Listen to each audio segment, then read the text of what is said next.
Hello my dear students.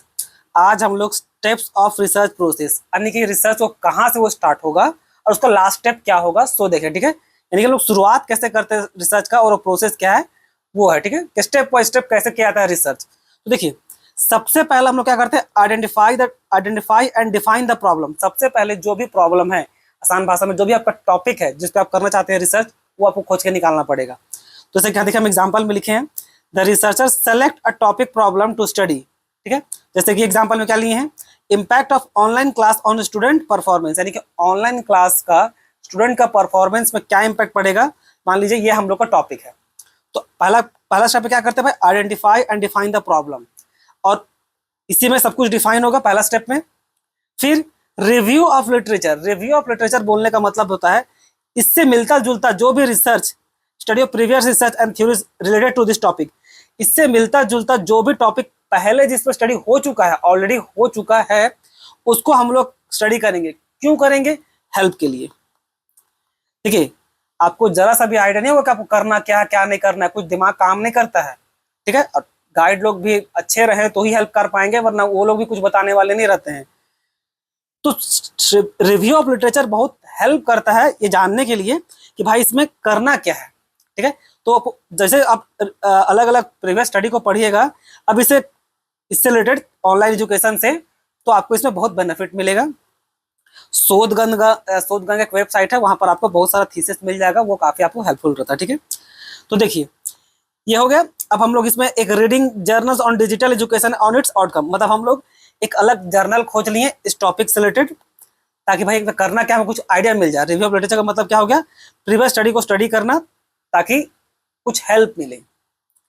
एक बजा वो हो गया। फिर हम लोग फॉर्मुलेट करते हैं हाइपोथेसिस। ये एकदम ध्यान से कीजिएगा बच्चों, अगर आप थीसिस कर रहे हैं, पीएचडी कर रहे हैं, तो ये ध्यान से कीजिएगा, आपका पूरा पीएचडी का थीसिस यहीं आके फंस जाएगा। आपका हाइपोथेसिस अगर गड़बड़ा गया या उटपटांग टॉपिक चूज कर लिए जिसका आप हाइपोथेसिस को प्रूफ ही नहीं कर पाते। हाइपोथेसिस सिंपली मतलब है कि जो टॉपिक लीजिएगा ना, आपको सिंपली लिख के देना नहीं है। ऐसा नहीं कि बस थ्योरी लिख दी है, अचरा कचरा जो मन में आया लिख दी है गूगल से उठा करके, ऐसा नहीं है। आपको प्रूफ करना पड़ेगा जो भी आपका टॉपिक है। सो जैसे कि ये टॉपिक है impact of online class on student performance, इसमें आपको एक हाइपोथेसिस बना करके, जैसे कि क्या बनाया, डेवलप अ पॉसिबल assumption और प्रेडिक्शन ऑफ टुडे टेस्ट, यानी कि online class improve academic performance. देखिए ये हम लोग लिए एक हाइपोथेसिस की ऑनलाइन क्लास करने से बच्चा लोग का परफॉर्मेंस इंप्रूव होगा। तो इसको हमको आपको पीएचडी में लास्ट में प्रूफ करना पड़ेगा, तभी आपका थीसिस अप्रूव होगा, वरना स्टैंड रिजेक्ट हो जाएगा। तो इसको जरा संभल के कीजिएगा, हाइपोथेसिस का फॉर्मुलेट संभल के कीजिएगा, वरना गड़बड़ाए तो आगे बहुत पछताइएगा। ठीक है, अब कितनों अच्छा पीएचडी लिख दीजिए, अगर आप अपना इसको, जैसे इसमें हाइपोथेसिस लिया गया है ना कि ऑनलाइन क्लास जो है एकेडमिक परफॉर्मेंस इंक्रीज करता है, अगर इसको आप प्रूव नहीं कर पाए तो समझ लीजिए आपका गया, वो किसी काम का नहीं हो पीएचडी। कितनों अच्छा थ्योरी लिखिए, आपको जरूरी नहीं है कि भाई ये जो चीज है जहां पर लिखा गया कि भाई इंप्रूव ही करता है, कोई जरूरी नहीं है। आपको बस प्रूव करना है कि हाँ इंप्रूव होता है कि नहीं होता है। तो हाइपोथेसिस संभल करके फिर रिसर्च डिजाइन बनाइएगा कि पूरा प्लान, एक ओवरऑल प्लान तैयार कीजिएगा भाई के रिसर्च में क्या, कैसे रिसर्च कीजिएगा, कहाँ जाइएगा, कैसे कीजिएगा, ये सारा चीज।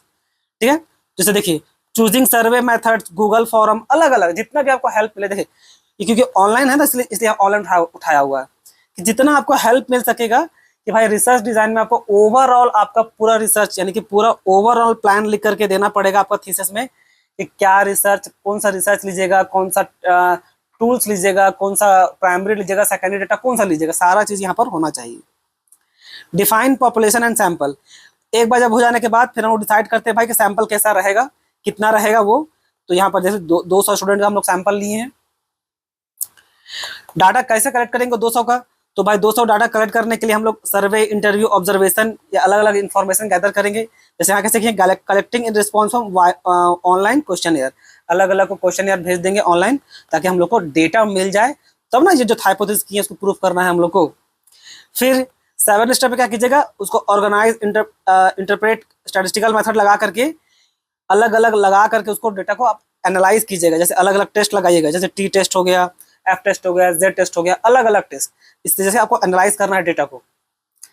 फिर इंटरप्रेट कीजिएगा, उसका फाइंडिंग निकालिएगा कि जो भी आप हाइपोथेसिस किए थे, finding that student with online access perform better.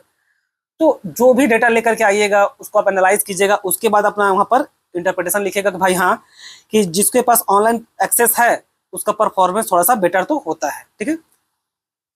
फिर अपना रिपोर्ट बनाइएगा, लास्ट में समराइज कीजिएगा और फाइनली कंक्लूजन लिख करके जो भी उसका रिसर्च में जो भी कमी है या जो भी रिपोर्ट, पहले जो फाइनल रिपोर्ट है तो दीजिएगा ही दीजिएगा, जो कमी है वो दीजिएगा।